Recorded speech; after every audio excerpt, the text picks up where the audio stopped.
Welcome. আমার নাম হচ্ছে মোহাম্মদ সুমন হাসান। আজকে আমি আছি অটোমোটিভ ট্রেডে। আজকে আমি আপনাদেরকে একটা ডেমো ইঞ্জিন দেখাবো।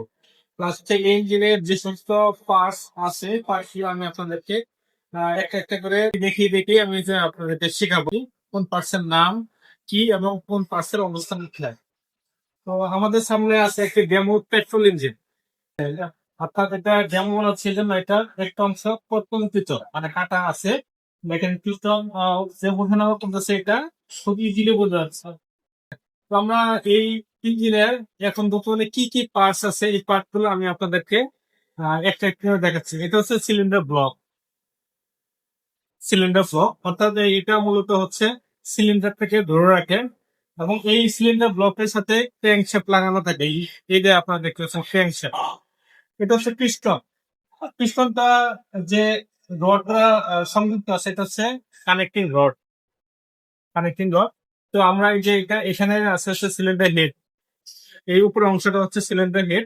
এই হেডের ভিতরে রয়েছে ইঞ্জিনের বিভিন্ন ধরনের ভালভ, ইনটেক ভালভ এবং এক্সজস্ট ভালভ। এখানে ভালভ স্প্রে এবং এখানে এই পাশে হচ্ছে এক্সজস্ট পোর্ট এবং এর উপরে রয়েছে ক্যাম্পশেপ গুলো রয়েছে এবং এখানে স্পার্ক প্লাগ লাগানোর জন্য স্পার্ক প্লাগ স্লিপ গুলো লাগানো আছে। আর এই পাশে আর এটা হচ্ছে ইঞ্জিন অয়েল ফিল্টার বা লো অয়েল ফিল্টার। আর নিচে হচ্ছে oil sump, engine oil sump. এখানে মূলত ইঞ্জিন অয়েলটা থাকে। তো এই অয়েল সাম্পের উপরে আমার একটা অয়েল স্ট্রেনার রয়েছে। এই অয়েল স্ট্রেনার দিয়ে মূলত হচ্ছে ইঞ্জিনের অয়েলের মধ্যে যে ময়লাটা থাকে সে ময়লাগুলো পরিষ্কার করা হয়। আর এর উপরে এটার সাথে কানেক্টেড হচ্ছে ইঞ্জিন লুবল পাম্পটা এটার সাথে কানেক্টেড এখানে। অর্থাৎ এই অয়েল ফিল্টার থেকে অর্থাৎ অয়েল সাম থেকে অয়েলটা ফিল্টারিং হয়ে অয়েল পাম্পের মাধ্যমে ইঞ্জিনের হিটের সাপ্লাই দেওয়া হয়। এটা হচ্ছে লুবল ফিল্টার। আর তারপর হচ্ছে আমাদের এই পাশে রয়েছে এই এই এই পাশটা মূলত হচ্ছে একজস্ট ম্যানিফোল্ড লাগানো থাকে।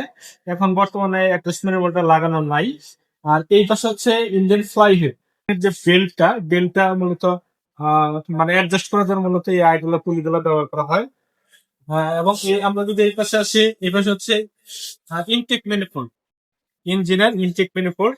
অর্থাৎ এই ইনটেক ম্যানিফোল্ড দিয়ে আমার হচ্ছে ইঞ্জিনের যে বাতাস এবং জ্বালানির যে মিক্সারটা ওটা বিভিন্ন সিলিন্ডারে ভাগ হয়ে যায়। অর্থাৎ এটা 4 সিলিন্ডার বিশিষ্ট একটা ইঞ্জিন। তো এই জন্য এটার 4টা ইনটেক লাইন রয়েছে। এই 4টা ইনটেক লাইন দিয়ে এয়ারফুল মিক্সচারটা প্রত্যেকটা সিলিন্ডারে ইয়ে অনুযায়ী অর্থাৎ স্ট্রোক অনুযায়ী এটা ডিভাইড হয়ে যায়। এবার হচ্ছে থ্রটল বডি। তো আর হচ্ছে আমি আপনাদের যে দেখাই, আর এটা হচ্ছে হলো DOH অর্থাৎ ডাবল ওভারহেড ক্যাম বিশিষ্ট একটি ইঞ্জিন। ডাবল ওভারহেড ক্যাম অর্থাৎ এর সাথে 2টা ক্যাম শ্যাফট রয়েছে। তো আপাতত আজকে আমরা এই পর্যন্তই জানলাম। তো পরবর্তীতে আমি আপনাদেরকে আরো বিস্তারিত জানানোর চেষ্টা করবো ইনশাল্লাহ। তো সকলকে জানাচ্ছি অসংখ্য ধন্যবাদ। আসসালাম।